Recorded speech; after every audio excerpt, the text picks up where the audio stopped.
Estaba este señor que se llama Eliezer, su esposa Débora y su hijo llamado Bención, y entre ellos tres en su casa comenzaron a hablar el idioma hebreo y a escribirlo también.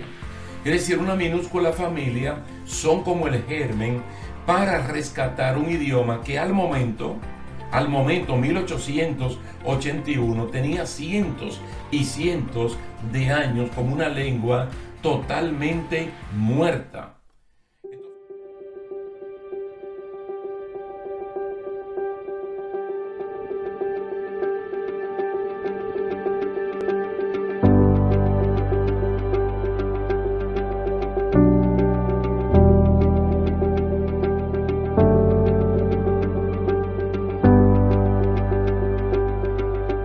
¿Qué tal, queridos hermanos? Dios les bendiga, Dios les guarde. Bienvenidos a una entrega más de esta serie de estudios bíblicos. Daniel mira hacia adelante.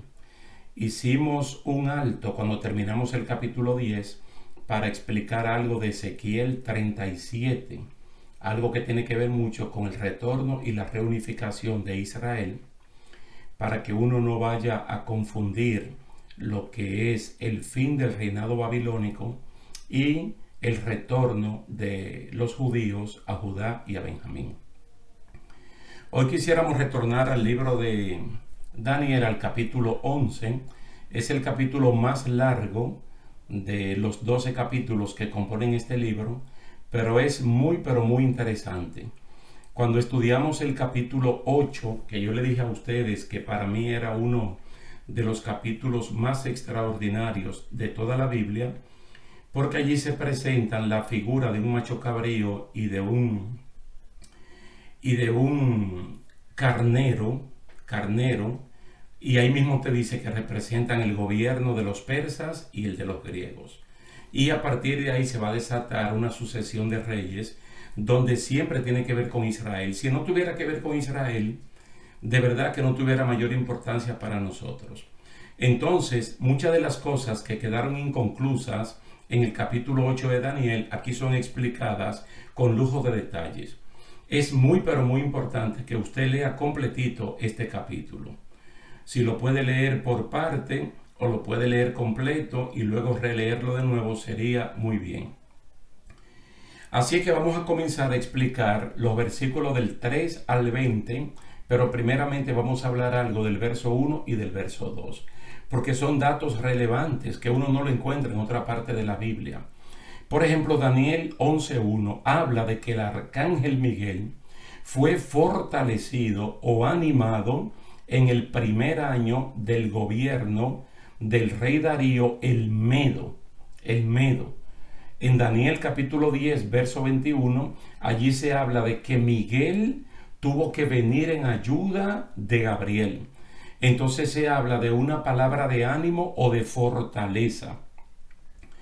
Hay algunos autores, o los autores están divididos, como si Daniel mismo fuera la persona que lo animara a continuar en las tareas que Dios le ha encomendado, o recibe una fortaleza de parte del comandante, que es nuestro Dios todopoderoso.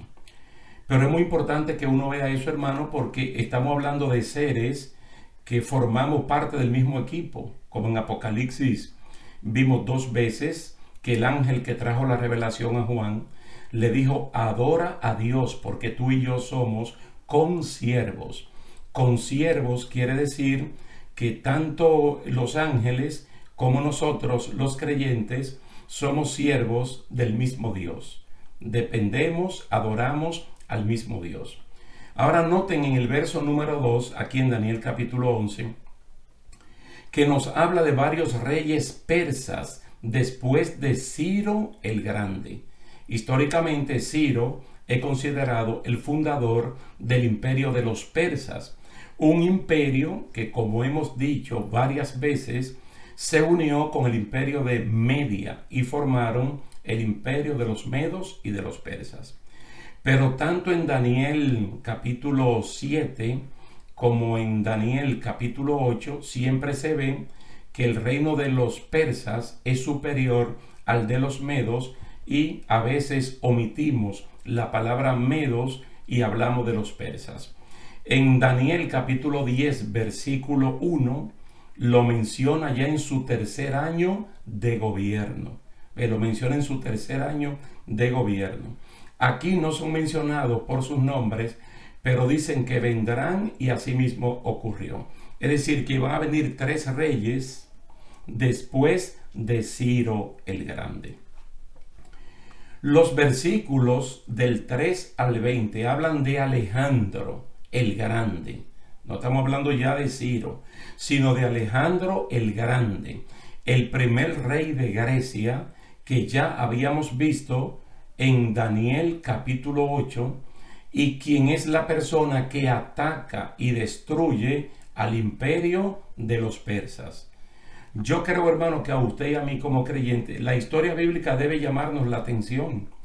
Porque mira, el único que puede, como quien dice, revelar a sus siervos los profetas lo que va a acontecer, no porque Dios esté moviendo para que las cosas acontezcan así, sino que como Él está mirando el futuro, Él en un presente, lo puede revelar, y eso le sirve a uno para la aceptación de otras promesas mucho más importantes, más relevantes y hasta más personales que hay en la Biblia con respecto a usted y a mí.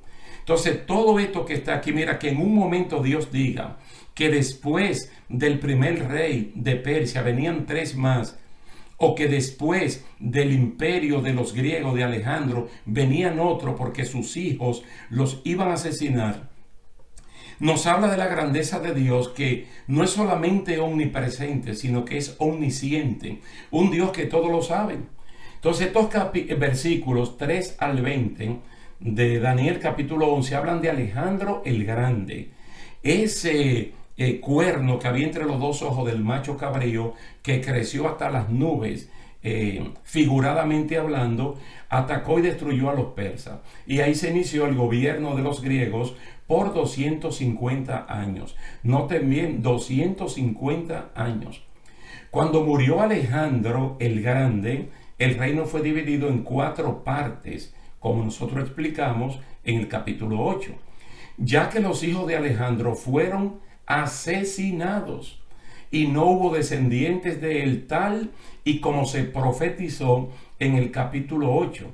Y ahora aquí en Daniel 11:4, mire cómo dice: pero cuando se haya engrandecido, hablando de Alejandro, su reino será quebrantado y repartido hacia los 4 vientos del cielo, no a sus descendientes, ni según el dominio con que él dominó, porque su reino será dividido y pasará a otros distintos de ellos. No es como para decir un gloria a Dios.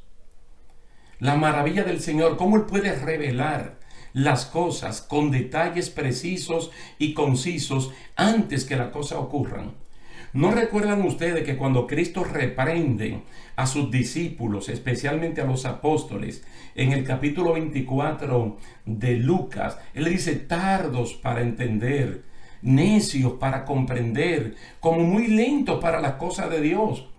Para entender algo que está en una escritura como es la Biblia, un libro a prueba de todo, hermano, a prueba de todo, y que aún persiste y es relevante, y es la palabra de Dios viva, oportuna, una palabra que penetra el alma, en los pensamientos, los sentimientos, divide el alma y el espíritu. Caramba, uno debería prestarle mucho más atención a estos detalles de la palabra del Señor. Porque ¿quién se puede imaginar en el momento que Alejandro el Grande está en su mejor tiempo, que ningún descendiente de él se va a sentar en el trono? Que a sus hijos con una edad bastante pequeños y adolescentes los asesinan, y que cuando él muere, que murió bastante joven también, prácticamente Alejandro murió como un joven, Entonces sus hijos eran prácticamente niños. Entonces otros son los que van a ocupar el lugar. Los 4 reinos en los cuales fue dividido el imperio de los griegos, como vimos ya una parte en el capítulo 8, fueron Egipto, Siria, Babilonia, Asia Menor y Grecia. Los problemas entre Egipto y Siria afectaban directamente a Israel porque estaba en el medio. Hubo un tiempo de 103 años en que los egipcios gobernaban a Jerusalén. Y hubo 135 años que los sirios gobernaban sobre Jerusalén. Yo le puedo explicar esto aquí, hermano, para que no haya ningún tipo de confusión. Porque en Ezequiel 37, pues, nosotros hablamos de una división que ocurrió en el pueblo de Israel, en la nación de Israel. Ella misma, como una nación pequeña, se dividió en reino del norte y reino del sur. En el reino del norte 10 tribus, en el reino del sur 10. Pero estamos hablando de Israel, la nación como tal.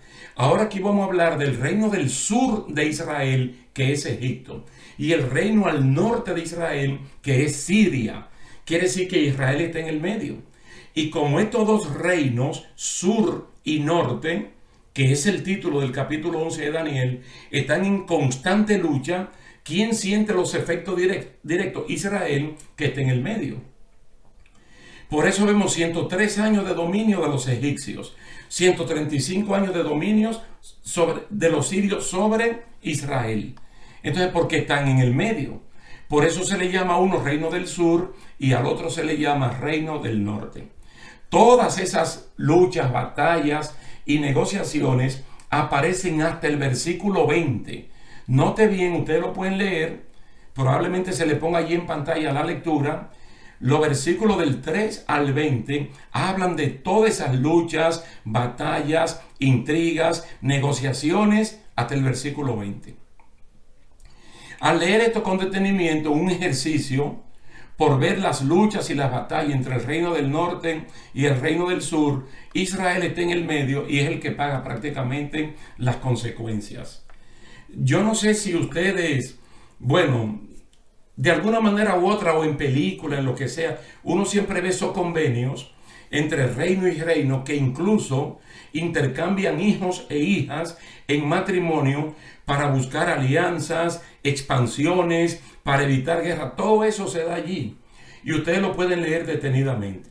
Ahora bien, desde los versículos 21 al 35 nos va a hablar de un personaje que es el que a nosotros nos interesa. Y está tanto aquí en Daniel capítulo 11 como también en Daniel capítulo 8. Y nosotros allí vimos una parte. Verso 21 al 35 nos habla de Antíoco Epífanes IV. Antíoco Epífanes es la figura que a nosotros nos interesa, porque es una especie de anticristo pequeño. Es una especie de bestia en miniatura. Él es una muestra regional de lo que globalmente será el anticristo o la bestia. Vamos a ver entonces, en base a estos versículos 21 al 35, algunas secuencias de lo que tiene que ver con la vida de él. Número 1, sube al poder. ¿Cómo él sube al poder? Está en los versículos 21 al 24. ¿Cómo dice? Y le sucederá en su lugar un hombre despreciable, al cual no darán la honra del reino, pero vendrá sin aviso y tomará el reino con halagos. Las fuerzas enemigas serán barridas delante de él como con inundación de aguas. Serán del todo destruidos junto con el príncipe del pacto. Y después del pacto con él engañará y subirá y saldrá vencedor con poca gente. Estando la provincia en paz y en abundancia, entrará y hará lo que no hicieron sus padres, ni los padres de sus padres, botín, despojos y riquezas repartirá sus soldados, y contra las fortalezas formará sus designios, y esto por un tiempo.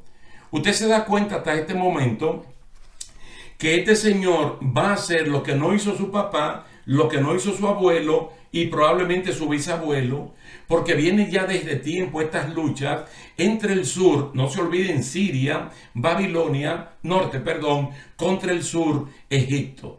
Pero ¿quién está en el medio? La tierra de Israel.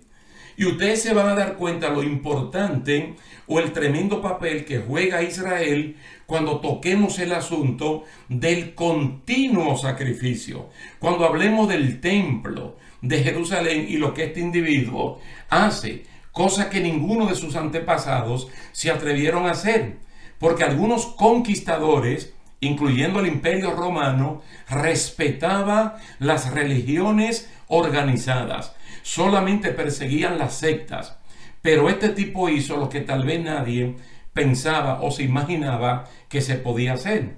Número 2, vamos a ver la secuencia. Número 2, ya subió al poder, ya está allí. Miren todas las maniobras que este hombre hace, y los halagos y las lisonjas y los premios y los botines que les reparte a sus soldados. Veamos el número 2, que son los versículos 25 al 27. Guerra contra el sur, porque Antíoco Epífanes viene de la Unión Babilonia-Siria, de la división del imperio griego. Guerra contra el sur, y despertará sus fuerzas y su ardor contra el rey del sur con gran ejército. Y el rey del sur se empeñará en la guerra con grande y muy fuerte ejército, mas no prevalecerá, porque le harán traición. Aún los que coman de sus manjares le quebrantarán, y su ejército será destruido, y caerán muchos muertos. El corazón de estos dos reyes será para hacer mal, y en una misma mesa hablarán mentira, mas no servirá de nada, porque el plazo aún no habrá llegado. Todo esto te habla de la falsedad que hay entre el rey del sur y el rey del norte cuando se sientan supuestamente a negociar. Pero en el corazón del rey del norte hay un plan, y es para atacar al reino del sur. Si el reino del sur en ese momento está dominando la parte de Palestina donde está Israel, entonces también el pueblo de Israel va a pagar la consecuencia. Y a ese es el punto que vamos a llegar. Número 3. Los versículos 28, 29, 30 y 31. Odio y desprecio contra Israel. Usted se va a dar cuenta que en el fondo el reino del norte no es que le interese tanto el reino del sur. Lo que le interesa realmente es la tierra de Israel. Mire cómo dice: y volverá a su tierra con gran riqueza, y su corazón será contra el pacto santo. Hará su voluntad y volverá a su tierra. Después que él tuvo el encuentro en Egipto con el rey de Egipto, él vuelve a su tierra de Siria con mucha riqueza. Dice: su corazón será contra el pacto santo, un pacto de cuidar la tierra de Israel y de no tocar ni su templo, ni su religión, ni su costumbre, ni sus usos, nada de eso. Pero mira el verso 29. Al tiempo señalado volverá al sur, mas no será la postrera venida como la primera. Porque vendrán contra él naves de Quitim, y él se contristará, y volverá y se enojará contra el pacto santo, y hará según su voluntad. Volverá pues y se entenderá con los que abandonen el pacto santo. Y se levantarán de su parte tropas, noten aquí, se levantarán de su parte tropas que profanarán el santuario y la fortaleza, y quitarán el continuo sacrificio, y pondrán la abominación desoladora. Miren, de 31 versículos que no hemos visto con lujo de detalles, porque estamos dando especie de secuencia para tomar lo que más nos interesa en este momento. Este es el punto más interesante. Tropas de su parte, autorizadas por él, van a profanar el santuario. ¿Qué es el santuario? El templo de Jerusalén. ¿Y de qué templo estamos nosotros hablando? Del templo que se reconstruyó después que los cautivos de Babilonia volvieron a Jerusalén. Con Zorobabel, con Jesúa, con Esdras, con Nehemías, con una cantidad enorme de personas. Que si ustedes leyeron, como yo le aconsejé, el libro de Ageo, se van a dar cuenta que cuando el templo ya está terminado, el Señor lo comparó con el templo que hizo Salomón, con toda la pomposidad. Y este templo humilde y sencillo ahora, Dios dijo que la gloria postrera iba a ser mayor que la primera gloria. Entonces de ese templo estamos hablando. Los egipcios los respetaron, los griegos los respetaron, pero llegó este tipo, Antíoco Epífanes IV, que decide profanarlo. Mejor dicho, decide suspender primeramente el continuo sacrificio para luego profanarlo. ¿Qué manda decir? Aquí no se pueden hacer más sacrificios. Lo detiene con autoridad, dictatorialmente. Probablemente persiguió a los sacerdotes, los levitas, los asesinó o los dispersó por diferentes lugares del pueblo de Israel. Entonces suspende. Fíjese que el enemigo de la justicia, el mismo diablo, siempre busca que los canales de comunicación con Dios el Padre, el creyente, el adorador, lo corten. Y eso nosotros tenemos datos y textos bíblicos en los libros de Reyes y Crónicas en abundancia. Incluso hubo un rey tan pero tan malo que hasta clausuró el templo, lo cerró, mandó a cerrarlo para que nadie entrara y adorara al Señor allí. Porque si él llega a Jerusalén, ¿por qué no toma el palacio del rey? ¿Por qué no toma el palacio de los millonarios, el palacio de los ricos? No, el templo. El templo. Suspender inmediatamente los sacrificios. Y estamos hablando de un sacrificio continuo que se ofrecía a Dios todos los días a las 9 de la mañana y a las 3 de la tarde. Mire, lunes, martes, miércoles, jueves, viernes, sábado, domingo, todos los santos días a las 9 de la mañana, que es la hora tercera del día, y a la hora novena del día, que son las 3 de la tarde. Había un sacrificio ¿de qué? De adoración, un sacrificio de consagración, que es el mismo sacrificio que nos piden a nosotros en el capítulo número 12 de Romanos, donde el apóstol levanta un ruego para que ofrezcamos un sacrificio vivo, santo, agradable a nuestro Dios. Un sacrificio que impide que uno se adapte a este mundo de maldad, que nuestra mente se renueve y que cada día más se parezca a la mente del Espíritu Santo. Entonces el diablo comienza atacando por ahí. ¿Qué tiene que hacer un creyente de este tiempo para guardar eso y mantener siempre una actitud de sacrificio a Dios? Ponerse el yelmo de la salvación, el casco protector que guarda, hermano, el cerebro completo, el asiento de los pensamientos, para que nuestra mente se vaya renovando, pero en Cristo, no adaptándose a la cosa del mundo. Entonces por allí comienza este tipo a atacar. Hay que ver todos los años que habían pasado desde que Ciro el Grande decretó que todo judío de buen corazón volviera a su tierra y que reedificaran el templo de Dios y que adoraran y sacrificaran. Y él mismo hizo un aporte de dinero. Incluso Esdras capítulo 8 habla también de un aporte que el rey del turno hizo para mandarlo para la restauración del templo de Dios. Entonces eso duró muchos años, hasta que ahora este Antíoco Epífanes primero detiene el continuo sacrificio y luego va a profanarlo con la abominación desoladora. ¿Sabe cuál fue? Mató una puerca, una cerda, en el mismo altar,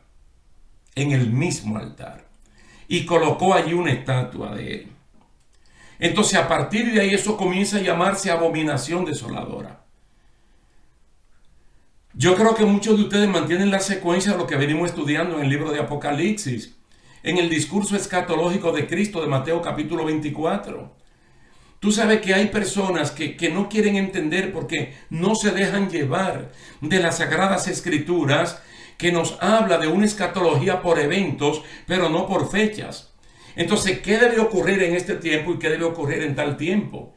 Jesucristo dijo, cuando vean la abominación desoladora de la cual habló el profeta Daniel, y hay un paréntesis allí que dice, el que lee entienda, está hablando de este versículo. Está hablando de Daniel capítulo 11, versículo 31 y seguro de Daniel capítulo 8, donde también se habla del continuo sacrificio. Dice, ¿qué va a ocurrir ahí? La abominación desoladora. Se sienta. ¿Quién es la abominación desoladora? El mismo anticristo en persona. Cuando él se siente, ¿qué va a ocurrir? Que Dios comenzará a derramar los juicios que se llaman la gran tribulación. Comienzan a sonar trompetas y luego Dios a derramar las copas de la ira postrera. Eso va a ocurrir. Pero mire la importancia, mire la relevancia que esto tiene para nosotros. Algo que hace tanto tiempo fue profetizado y Antíoco lo practicó, pero en una escala regional. Luego el anticristo lo va a hacer en una escala global. El diablo, el Señor lo reprenda, como acostumbramos a decir. Eso es lo que quiere, que todo creyente se enfríe y no ofrezca el sacrificio continuo que en la mente, en el corazón y con la boca debe dar para Dios. ¿Para qué? Para entonces entronar en el corazón del creyente una abominación desoladora. Comienza ese ex creyente a sentir y a padecer por cosas del mundo, a cantar canciones mundanas, a vivir cosas del mundo, no practicar la santidad, y termina como dice el apóstol Pedro, que la persona vuelve como un puerco lavado a revolcarse en el lodo, lo echa todo a perder. Entonces nosotros tenemos que tener mucho cuidado cuando estamos estudiando la palabra del Señor y entender cosas que parcialmente se han cumplido, pero que proféticamente falta un cumplimiento total de cosas históricas, reales, evidentes, palpables, visibles, tocables, que van a ocurrir, pero con una aplicación espiritual. Con una aplicación espiritual. Porque nosotros vamos a ver que a partir del versículo 32, hay un pueblo que reacciona y hay un pueblo que se deja seducir. Veamos primero el pueblo que se deja seducir. Versículo 32. Los apóstatas son seducidos con simpatía, con adulaciones, que aquí se le llama lisonjas. Con lisonjas seducirá a quienes, a los violadores del pacto. ¿De cuál pacto? Un pacto de que el templo de Dios tiene que estar disponible, abierto los 7 días de la semana y ofrecer un sacrificio. Entonces él conquista personas judías para que estén de acuerdo con las tropas de Antíoco y suspendan eso. ¿Qué le pasa a esta gente? Que le dan premios, le dan dinero, lo adulan, todo ese tipo de cosas. Pero hay un pueblo que responde a Dios. Siempre hay un remanente que le responde a Dios. Dice, los creyentes de ese tiempo se esfuerzan y actúan. Dice, mas el pueblo que conoce a su Dios se mantendrá firme y actuará en consecuencia, pase lo que pase. Lo que el Señor nos dice a usted y a mí en el libro de Apocalipsis es que le seamos fieles hasta la muerte. La Biblia habla en una congregación de que su testigo fiel, llamado Antipas, fue muerto. Dice, y aún así el remanente no se amedrentó, no se descarrió, no se enfrió, no se entibió, se mantuvo fiel. Aquí la gran mayoría se descarrían, pero los creyentes de ese tiempo, judíos creyentes, se esfuerzan, actúan, conocen a Dios, se mantienen firmes y actúan en consecuencia. Dios siempre tiene un remanente. Dios siempre tiene un Noé y su familia. Dios siempre tiene un Elías y tiene 7,000. Bendito sea el nombre del Señor. Cuando Elías pensaba que solo quedaba él, Dios le dijo, no, mijito. ¿Tú crees que tú eres el número 1? No, tú eres el 7,001. Elías creía que él era el primero en la fila, mas sin embargo era el último. Dice, yo tengo 7,000 que no han doblado rodillas ante Baal, que no se han descarriado, que se han mantenido fieles. Todo esto es el capítulo 11, verso 32 al 35. La reacción de los judíos. Un grupo de apóstatas reniega y aceptan las tropas de Antíoco por lisonjas. Personas de ese tiempo que se venden y creyentes de hoy que se venden, especialmente a los políticos. ¿Qué hacen ellos? Miren, su labor de instruir este grupo, muchos mueren. Los sabios del pueblo instruirán a muchos, mas por algunos días caerán a espada y a fuego, y al destierro y al despojo. Históricamente esta persona, ¿sabe quiénes fueron? Los macabeos. No están allí con este nombre, pero históricamente ellos resistieron hasta el final. Entonces estamos hablando de un grupo de personas que, mire, que el que conoce a Dios, es que el que conoce a Dios da su vida por esta causa. Y el que da su vida por esta causa, aún perdiéndola, la va a encontrar. Pero aquel conservador que la quiere preservar para quedar bien con el mundo y mal con Dios, termina perdiendo su vida.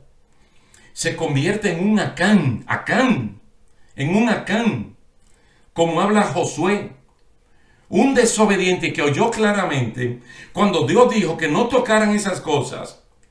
Él la codició, la tocó, se robó eso, lo llevó a su casa, hizo con su esposa y con sus hijos una asociación de malhechores y finalmente, mira, perdió lo que se robó, perdió lo que no se robó y perdió la vida. Usted no va a seguir ese camino. Nosotros vamos a tomar el mensaje de Esmirna. Sé fiel hasta la muerte y yo te daré la corona de la vida. Si hay algo grande y bueno en esta vida, ¿sabe cómo se llama? El Evangelio. En el Evangelio, en el mundo no hay nada mejor que el Evangelio. Si hubiera algo mejor que el Evangelio, nos pasamos para allá. Por eso Cristo dijo que el que se avergüence de mí en este mundo malo, perverso, adúltero, yo también me voy a avergonzar de él. Pero delante de cosas buenas, los ángeles de Dios. Aleluya. Hasta aquí, mire, hasta este versículo 35, se ha cumplido al pie de la letra lo profetizado. Se ha cumplido todo lo que se profetizó en el capítulo 8 y parte aquí del 11. Hay un primer cumplimiento. Este entramado político, religioso, derivado de las luchas de los gobiernos de los persas y los griegos, ha sido clarificado por esta revelación. Alabado sea el nombre del Señor. Vamos a dividir a Daniel capítulo 11 en dos partes, y esta primera parte la vamos a dejar hasta aquí para darle tiempo a ustedes de que puedan leerlo de nuevo, hermanos. No te asustes, se ve muy histórico, pero lo que pasa es profético histórico, ya porque ya se ha cumplido prácticamente todo, aunque es una profecía de doble referencia, porque falta un cumplimiento global en la persona del anticristo, que ya Jesucristo lo identificó perfectamente bien, diciendo que él es la abominación desoladora, que ha de sentarse allí en el templo. Y Pablo en 2 de Tesalonicenses, capítulo 2, dice que el anticristo va a suprimir cualquier adoración a cualquier objeto, a cualquier Dios, para que se la den a él. Y él se va a sentar en el templo. Y habla de un periodo de apostasía, pero impresionante, donde muchos creyentes de ese tiempo van a tambalear y van a ceder ante el anticristo y van a dejar al Señor Jesucristo.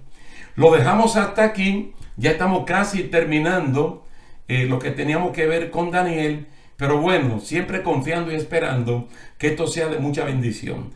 Gracias le damos a Dios y muchísimas gracias a ustedes por la atención prestada, y será hasta la próxima.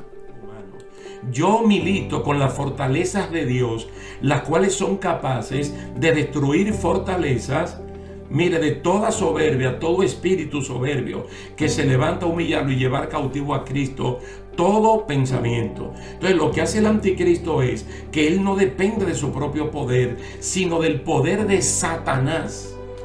Por eso es que en 2 de Tesalonicenses, capítulo 2, que es un capítulo recurrente para nosotros, porque es muy escatológico, dice que este tipo viene por obra y gracia de Satanás, con señales, con poderes engañosos. Entonces él va a honrar a ese individuo, que es lo que el diablo siempre ha querido. Usted ve que cuando uno lee el capítulo 1 de la carta a los romanos, ¿qué es lo que nosotros encontramos allí? Que un pueblo que prácticamente conoció a Dios nunca le dio gracias, nunca glorificó a Dios como a Dios.